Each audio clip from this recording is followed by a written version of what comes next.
ne pas s'enflammer.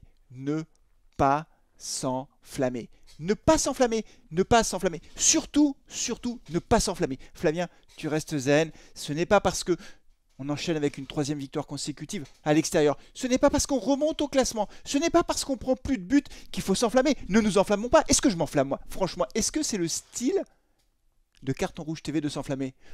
Non, jamais, jamais, jamais, jamais. On s'enflamme jamais. C'est pas la passion sur cette chaîne. Il n'y a pas de passion. Eh ben oui, on s'enflamme, les amis. On s'enflamme. Bienvenue sur Carton Rouge TV, les amis. Très heureux de vous retrouver pour le débrief de cette troisième victoire consécutive à l'extérieur. L'AS Saint-Etienne est allé s'imposer 1-0 en toute fin de match. Un tout petit but, mais en toute fin de match. Et franchement, ça suffit à notre bonheur. Alors évidemment, vous le savez, sur Carton Rouge TV, on a tendance à s'enflammer un peu vite. Bah oui, c'est l'enflammade. Qu'est-ce que vous voulez que je vous dise? Je n'arrive pas à ne pas m'enflammer quand on commence à voir le bout du tunnel. Alors, on n'est pas encore en Ligue 1, hein. On en est très loin. Mais franchement, c'est la première fois qu'on est 6e au classement provisoire. On n'a jamais été aussi bien classé depuis qu'on est en Ligue 2. Et surtout, les amis, comment ne pas commencer à s'enflammer par rapport finalement à ce que l'on voit sur le terrain. Alors, je ne parle pas bien sûr du jeu, parce que dans le jeu, il y a encore beaucoup de choses à revoir, c'est très clair. Mais c'est les résultats. Les résultats sont positifs. 6e match sans défaite pour l'AS Saint-Etienne. 2 matchs nuls, 4 victoires. On reste sur 3 victoires consécutives. 2 clean sheets, c'est très intéressant, on va en reparler évidemment. Et puis les Verts qui engrangent de la confiance, qui engrangent des points, 14 points au compteur. Alors au moment où j'enregistre cette vidéo, toute la journée n'est pas encore terminée et les Verts vont devoir attendre un petit peu pour savoir à quel niveau ils se situent au classement. Mais on aura un match de retard qu'on jouera mercredi face à Dunkerque. Donc franchement, on peut dire que ça va mieux du côté des Verts, que les résultats sont là, que finalement on a trouvé une certaine forme de stabilité dans le jeu. On va refaire ensemble le débrief de ce match. Et c'est vrai que les Verts, on avait bien commencé ce match à 3 avec 10 premières minutes intéressantes. On s'est créé pas mal de situations, notamment avec Diarra qui sur le côté gauche était assez bien servi et assez souvent. Et il s'est même créé une occasion, il a tiré sur le gardien. Alors il était un peu excentré, c'était difficile. Mais c'est vrai que les Verts avaient bien démarré ce match avec un bon rythme, donnant finalement le sentiment qu'ils avaient décidé de prendre le jeu à leur compte avec un jeu assez rapide à une touche de balle ou un contrôle, une passe. C'était vraiment bien, c'était assez fluide au milieu de terrain. Et puis après, c'est assez bizarre parce qu'en fait les Verts ont arrêté de jouer. On a du sentiment, en tout cas pendant le live, et beaucoup de supporters avaient ce sentiment-là, qu'à partir de la 10e minute, on s'est un petit peu arrêté de jouer. Et donc à ce moment-là, 3 s'est montré dangereux. Et sans un grand Gauthier Larsonneur, certainement qu'à la mi-temps, on serait revenu au vestiaire avec 1, 2, voire peut-être 3 buts dans la musette. Donc c'est vrai que Gauthier Larsonneur nous permet de rester dans le match parce qu'il a fait des arrêts assez décisifs tout au long du match, notamment en première mi-temps, mais pas seulement, y compris en deuxième mi-temps. Et c'est vrai que ça a été assez laborieux finalement la fin de cette première mi-temps. On a repris la seconde mi-temps un peu sur le même rythme, en ayant le sentiment même qu'on était encore un peu resté au vestiaire. Donc c'était un peu inquiétant d'un point de vue footballistique, parce que dans le jeu on n'arrivait pas réellement à se créer d'occasions. Et puis les Troyens se sont encore créés de multiples occasions, avec encore une fois Gauthier Larsonneur qui a été souvent sollicité. Et puis alors le truc incroyable, c'est qu'en toute fin de match, la dernière occasion, au bout du temps additionnel, à la 93e minute, un nouveau centre de Cafaro et une tête magnifique de Mouefek. Pourquoi je dis magnifique? Parce qu'elle était très puissante. Il a vraiment, vous regarderez l'image, c'est très important. Vous voyez, il donne un coup de tête comme ça, c'est-à-dire qu'il met de la puissance dans sa tête. Il est très haut, il met de la puissance et c'est ce qui permet au ballon d'entrer parce que le gardien l'arrête, mais comme le ballon est fort, il va passer la ligne et il va rentrer. Franchement, ça nous suffit, ça nous suffit à notre bonheur. Les Verts qui enchaînent donc avec une 3e victoire consécutive. Quand on regarde la physionomie du match, et je vous pose la question, est-ce qu'on peut parler de hold-up, les amis? Est-ce que pour vous c'est un hold-up? Vous me le mettez en commentaire. Le débat est ouvert. C'est vous qui parlez sur le chat, sur les commentaires de cette vidéo. Est-ce que pour vous c'est un hold-up? Vous mettez hold-up oui, hold-up non. Moi je vais vous dire ce que j'en pense et après on parlera des performances individuelles. Puis on évoquera aussi la suite des opérations pour l'AS Saint-Etienne. Pour moi ce n'est pas un hold-up, les amis. Non, ce n'est pas un hold-up. Certes, quand on regarde la physionomie du match, franchement, on peut se dire que pour les Troyens c'est super dur. Et c'est dur. Objectivement, je ne pense pas qu'ils méritaient de perdre. Mais entre ne pas mériter de perdre et parler de hold-up, je pense qu'il y a quand même une différence fondamentale. Je vais vous mettre les stats tout simplement, parce que pour savoir s'il y a hold-up ou pas, il faut regarder les stats. Hein. Oui, c'est tout. Sinon on parle dans le vide, les amis. Allez, on va regarder les stats de ce match, vous les avez ici. La possession de balle est quand même assez équilibrée. Hein. C'est 51-6, 48-4. Donc on ne peut pas dire déjà sur ce critère-là que 3 a dominé de la tête et des épaules, a eu le ballon pendant 70% du temps. C'est pas vrai. Le jeu était assez équilibré. Enfin voilà, même si effectivement on peut dire que 3 a peut-être eu les occasions les plus grandes, mais en tout cas en termes de possession de balle, c'est globalement équilibré. Et 3 jouent à la maison quand même. Donc le fait que 3 ait 51 et quelques pourcents de possession de balle, on ne peut pas dire que ce soit une domination écrasante, quoi. Voilà, d'un point de vue statistique. Là où 3 remportent le match, c'est sur les tirs. 20 tirs contre 11 pour la SS, globalement 2 fois plus de tirs que la SS. Donc là, il n'y a rien à dire. Mais quand on va un peu plus dans le détail, quand on regarde les tirs cadrés, cadre. Les tirs cadrés, 4 pour 3 et 5 pour nous. Ben voilà, enfin je veux dire, c'est pas écrasant non plus. Enfin voilà, tu tires, d'accord, mais si tu fais des peintorades, ça sert à rien dans le foot, hein, la peintorade. La peintorade, ça fait rire tout le monde, mais ça sert à rien. Donc il y a eu 4 tirs cadrés arrêtés par un grand Larsonneur, et nous on a eu 5 tirs cadrés. Donc on ne peut pas parler de hold-up. Alors, encore une fois, le débat est ouvert, mais moi je pense que les Verts, certes c'est bien payé, certes c'est une victoire qui est heureuse, on n'a pas à se plaindre, encore une fois on gagne en toute fin de match, comme face à Concarneau, mais on ne peut pas parler de hold-up. Après les amis, on va parler des performances individuelles. Donc l'homme du match c'est Larsonneur, il n'y a rien à dire, je pense que tout le monde est d'accord là-dessus.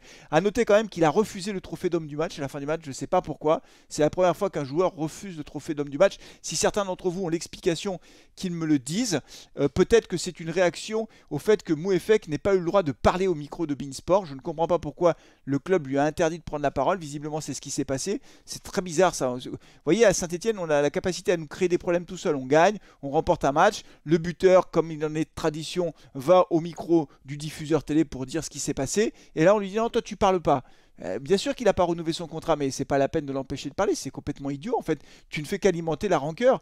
Donc je ne sais pas ce qui s'est passé, c'est peut-être la seule ombre au tableau de cette soirée, mais si certains d'entre vous l'explication, n'hésitez pas à me la donner. Et puis alors après, parmi les performances individuelles, au-delà de l'Arseneur, on a une défense centrale qui tient la baraque. Franchement, la défense à 4, ça fait 2 clean sheets. On n'a pris qu'un but à Caen et on est sur 2 clean sheets. Batubisinka, mais il est très très bon, hein. Franchement il tient la baraque. Le nombre de fois où il s'est couché, il a contré les ballons, il a taclé. Remarquable match de Batubisinka. Briançon peut-être un petit peu en dessous, mais il a fait un bon match aussi. Petro a fait un bon match, voilà. Et Apia, il n'a pas été exceptionnel, mais défensivement il a à peu près fait son match, même si en première mi-temps le danger est souvent arrivé de son côté à Denis Apia. Mais globalement la défense elle tient bien, et c'est ce qui me fait dire que c'est pour ça que j'avais dit dans mon débrief, dans mon avant-match, que Laurent Batlos était coincé, c'est qu'il peut pas il peut pas sortir de cette défense à 4. Voilà, on est plus solide défensivement. Donc ça c'est très bien. Et encore une fois, le meilleur défenseur, je pense que c'était Batubisinka. Au milieu de terrain, les amis, on a 2 hommes qui ont fait un match moyen. Il y a Fomba qui n'a pas été bon, on peut le dire. Et puis il y a Cafaro. Je vais parler de Cafaro dans quelques instants, mais laissez-moi vous dire un mot de Bouchouari qui a encore fait un super match. Moi j'aime beaucoup Bouchouari, vous le savez. Voilà, et c'est le seul qui est capable de faire ce qu'il fait au milieu de terrain. Il prend des initiatives, il prend des risques, il fait des passes qui sont très performantes. Je note simplement peut-être petit bémol, et c'est pour ça certainement que Laurent Batlos le sort avant la fin du match, c'est qu'en fin de match, quand il est un peu émoussé physiquement, il est moins juste. Il rate un contrôle, il rate une passe, mais c'est quand il est en fin de match et qu'il est certainement fatigué, il faut dire qu'il donne tellement pendant le match, il redescend pour la récupération, il prend le ballon près de la surface de réparation, il remonte tout le terrain, donc il triche pas quoi. Donc c'est normal qu'en fin de match il soit fatigué, mais j'ai bien aimé le match de Benjamin Bouchouari. Franchement, il a fait un excellent match. Cafaro, lui, il a fait un match un petit peu en dedans, on va le dire comme ça. Ce que je ne comprends pas, c'est toujours ses coups de pied arrêtés, mais je me garde ça pour la fin. À noter quand même qu'il a raté beaucoup de choses, Cafaro, mais il est passeur décisif. Donc c'est comme face à Concarneau, en fait. Il n'a pas fait un bon match, mais il est passeur décisif. Voilà, à partir du moment où tu fais la passe D, ben voilà, ton match il est fait en fait, hein. C'est bon, même si tu fais rien à côté, c'est grâce à toi qu'on a marqué, et c'est grâce à toi qu'on remporte le match. Donc Cafaro, finalement, il fait une passe D, c'est bon. Diarra n'a pas été mauvais du tout. Moi, j'ai bien aimé Diarra en première mi-temps. Fidèle à lui-même, hein, on sent que c'est quelqu'un qui a du ballon, qui est technique. Bon, il n'a pas réussi à trouver le chemin défilé, mais franchement, il a été plutôt bon. Et moi, j'aime bien ce joueur. On voit bien que sur les côtés, on a l'équipe type hein, maintenant. On a l'équipe type, on le voit, c'est 4-3-3 avec Bouchouari, Fomba. Voilà, et on a Cafaro, et puis de l'autre côté, on a Diarra. Donc c'est une équipe type finalement qui s'est constituée un peu par la force des choses, sachant que ce qu'avait changé notre ami Laurent Batlos, bah, c'est la pointe de l'attaque, puisqu'il avait décidé de titulariser Sissoko. Sissoko qui lui a fait un match moyen, on peut le dire. Beaucoup d'entre vous avaient trouvé Charbonnier pas bon à la fois à Caen et à Concarneau. Souvenez-vous, il était titulaire, et quand Sissoko est rentré, il a marqué des buts.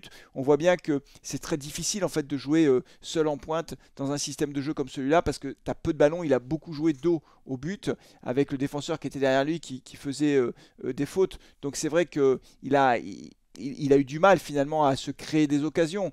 C'est le jeu qui veut ça, c'est notre système de jeu. Après l'essentiel c'est qu'on marque un mot quand même sur le dernier milieu de terrain que je ne veux pas passer sur silence, c'est Tardieu.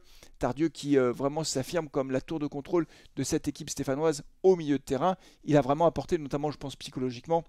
Et c'est un joueur qui a beaucoup apporté. Après, parmi les remplaçants, je ne vais pas tous les passer en revue. Quand même, mention spéciale pour Mouefek. Je suis très content qu'il ait marqué ce beau but de la tête. C'est très bien, bravo Emen Mouefek. Il a été décisif et c'est une bonne nouvelle. Encore une fois, il allait chercher cette tête à la fois très haut et il l'a mise très puissante. Un dernier mot quand même les amis pour ce débrief que j'ai pas complètement enregistré à froid, j'avais dit que je le ferais dimanche matin mais finalement je le fais dans la foulée ce soir. Un dernier mot quand même sur le point négatif qui m'a exaspéré pendant le match, mais vous le savez c'est les coups de pied arrêtés. C'est pas possible, ce n'est plus possible, je ne sais pas, il faut plus que Cafaro tire des coups de pied arrêtés. Le coup franc qui a été tiré à la 75e minute était catastrophique alors que c'était une occasion de but. Le coup franc de Dylan Chambaud là à 3 minutes de la fin, mais qu'est-ce que c'est que ce coup franc pourri quoi, c'est incroyable, il le tire direct complètement raté. Et puis alors les corners de Cafaro, mais il fait des balles en cloche, mais bon sang, mais c'est pas possible, les balles en cloche très haute la balle, ce qui fait que le gardien il a juste à sortir et à prendre le ballon. Donc vraiment sur les coups de pied arrêtés on n'y est pas du tout. Ce qui est dommage c'est que sur des matchs qui sont bloqués comme cela, on pourrait débloquer le match sur coup de pied arrêté, mais on est incapable de marquer sur coup de pied arrêté, donc c'est un peu pénible en fait. Bon, c'est pas grave les amis, on a gagné, on remonte au classement, on va jouer mercredi contre Dunkerque qui est une équipe qui est en difficulté à domicile.